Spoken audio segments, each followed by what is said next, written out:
What's good, YouTube? It's your boy, Blue Blood Sports TV, back at y'all with another one. So, Sugar Shane Mosley, legendary retired Hall of Fame iconic superstar boxer, multi-division world champion, Shane Mosley, admits that he was wrong initially about the highly anticipated welterweight undefeated showdown between now former unified 3-belt WBA, WBC, IBF welterweight world champion superstar boxer Errol the True Spence Jr., who is widely considered by many to be top 2, if not number 1, definitely top 5 pound for pound best fighters in the world, and now undefeated 3-division world champion, former junior welterweight undisputed world champion, now currently the undisputed welterweight world champion superstar boxer, who is widely considered by many to be the number 1 best pound for pound fighter in the world, in Terrence Bud Crawford. They fought this past Saturday. Shane Mosley stated that he was privy to information that Terrence Crawford and Errol Spence had a glorified sparring session, that Errol Spence had did damage to Terrence Crawford in the glorified sparring session, and that he was picking Errol Spence to be victorious because of the damage he did to Terrence Crawford in said glorified sparring session, right? And now, that proved not to be true. They never sparred. And Shane Mosley is saying now he changed his pick after watching Errol Spence train and watching Terrence Crawford train, and he stated that he was training with bad habits and never got his head off the line. So he said that when he was watching Errol Spence train, he was stiff, never got his head off the line, never moved his head, and thus that prompted him to ultimately pick Terrence Crawford to win the fight. And they fought. Terrence Crawford went into the fight 39 wins, no loss, no draw, 30 wins by way of knockout, 5'8" with a 74-inch arm reach. Errol Spence won the fight, 28 wins, no loss, no draw, 22 wins by way of knockout, 5'9.5" with a 72-inch arm reach. So he's bigger, younger, and stronger than Terrence Crawford. At least that's how it was perceived. Well, the fight itself showed otherwise as they fought, and Errol Spence got dropped 3 times, and then he got stopped in the 9th round, right? So he proved he wasn't the bigger, stronger fighter. He's bigger, but he wasn't stronger. And he got dropped by a combination 1-2, dropped Errol Spence. He got dropped by left hook. He just got dominated in the fight. And so Shane Mosley is saying, a part of it is that he feels Errol Spence was definitely weight drained. That's a part of it. But the other part is that he says that, Errol Spence simply doesn't get his head off the line, right? Defensively wise, he has a lot of flaws on defense. He don't get his head off the line. He's stiff. And the fact of that with the fact that on top of that, he's stiff, that he was weight drained. He said that he can tell that Errol Spence was weight drained in the fight, and he didn't have the ability to make adjustments. Okay, he didn't have the strength and the ability to make adjustments in the fight. And so he stated that they'll fight at 154. And he stated that when they fight at 154, it'll be the better version of a fight. Errol Spence will put up a better fight because he can make adjustments. He says, but he was too weak to make adjustments in this fight. He just didn't have the strength and the energy to make adjustments in this particular fight. And that's why he ultimately lost. But he said Terrence Crawford is the best fighter in the world, and Terrence Crawford is going to make adjustments going into the fight at 154, the rematch. And Terrence Crawford is still going to win. And he says that he's still going to win because Errol Spence still has defensive flaws where he don't get his head off the line, and he's not very mobile on defense. And so because of those things, he's still picking Terrence Crawford to win. And so, like I said, right, Errol Spence has never been the most mobile guy. Just not, that's not who he is, right? Errol Spence is not, the most fluid, mobile guy in boxing. He has shown versatility to me when he fought against Mikey Garcia. He showed versatility, right? But still, in all, Errol Spence is not the most mobile guy in boxing, right? His game plan, his style is very, very vanilla. Okay, Errol Spence is very matter of factish. You understand?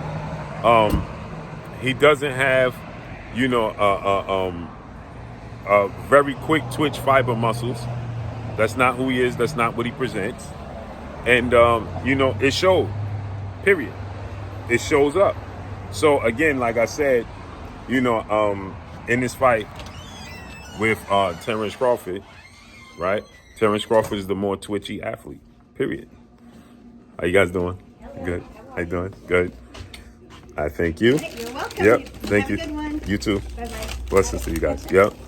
I'll get the door for you. Thank you. You too. Thank you. Terrence Crawford is a lot more twitchy than Errol Spence is. Okay? Terrence Crawford is quicker. He has quicker twitch fiber muscles. He's a more twitchy athlete. He's a more fluid athlete. He has more, that's what makes Terrence Crawford so versatile. On top of having Terrence Crawford has the ability to switch from southpaw to orthodox. Although he didn't use it. He didn't switch from southpaw to orthodox in this fight. He didn't switch from southpaw to orthodox in this fight. He stayed southpaw the entire time, right? And because of that, his game plan proved to be better than Errol Spence's game plan, right? And so Errol Spence has a very vanilla approach. He's very fundamentally sound. He's very technically sound. But in this fight, Terrence Crawford made him make mistakes because of his athletic ability. And like Shane Mosley said, he don't get his head off the line. He drops straight down or drops to his right.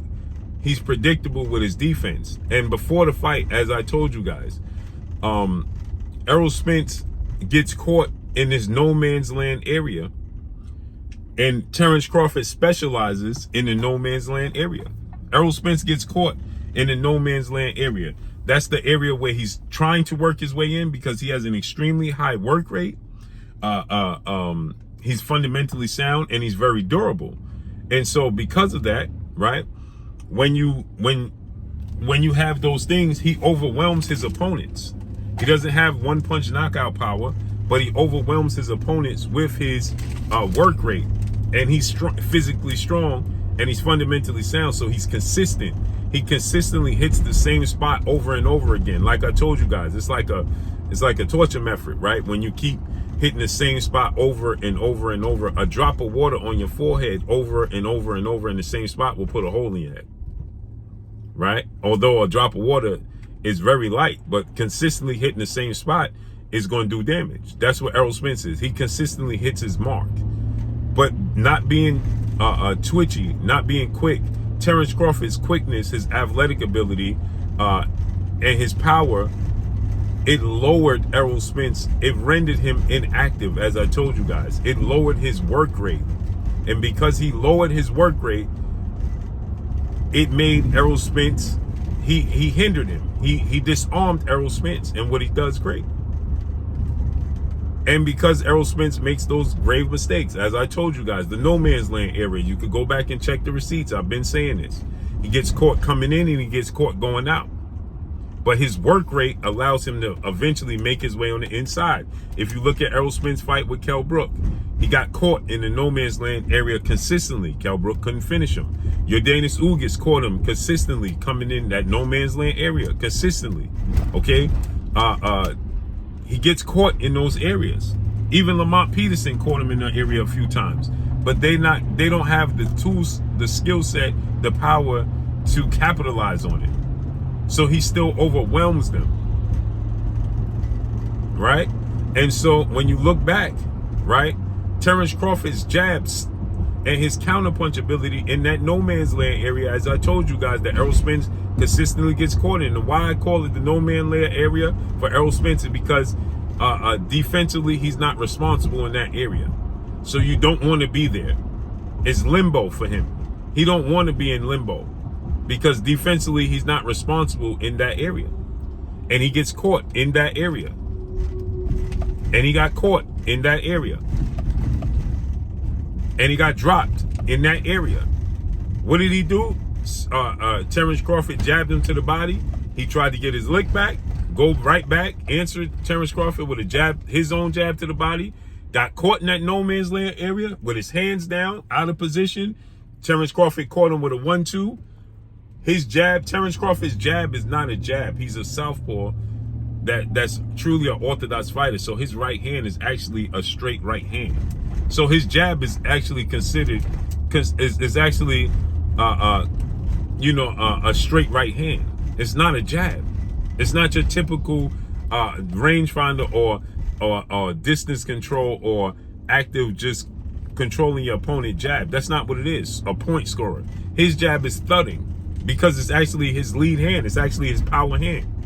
So getting caught with his jab is like getting caught with a straight right hand. So when Errol Spence got caught with a 1-2, that people say, oh, his balance was off or he was weak because he got dropped with a jab. No, it's not a jab. It's actually a straight right hand. That's what it is. It's actually a power punch. And he got dropped with that power punch. Why? Because again, he got caught out of position in no man's land area, not getting his head off the line, and he got dropped. That's plain and simple. So these are defensive flaws that Errol Spence absolutely must clean up if he's going to beat him at 154. As I told you guys, at 154, like Shane Mosley agreed with me. At 154, to be more competitive. I said that. Errol Spence will have more energy. He'll be more active at 154. But ultimately, if he don't clean, Terrence Crawford is going to be better as well at 154. He's going to be better as well as 154. So Errol Spence has to clean up those flaws. Terrence Crawford is just going to capitalize on them again. So it's going to be more competitive and may not be a stoppage, but ultimately Terrence Crawford's skill set is going to rise to the occasion. Errol Spence has a lot to clean up to beat Terrence Crawford. So let's see how it unfolds and plays out. But that's all I got for y'all. Make sure you hit the like button, drop a comment in the comment section. Let me know what y'all think. Y'all already know what it is. It's your boy Blue, Blue Blood Sports TV. Hate, like, comment, and subscribe. You haven't subscribed, hit the subscribe button, hit the like button, hit the bell icon to get all the new notifications. Follow me on Instagram at Blue Blood Sports TV, all one word. I'm gone. Peace.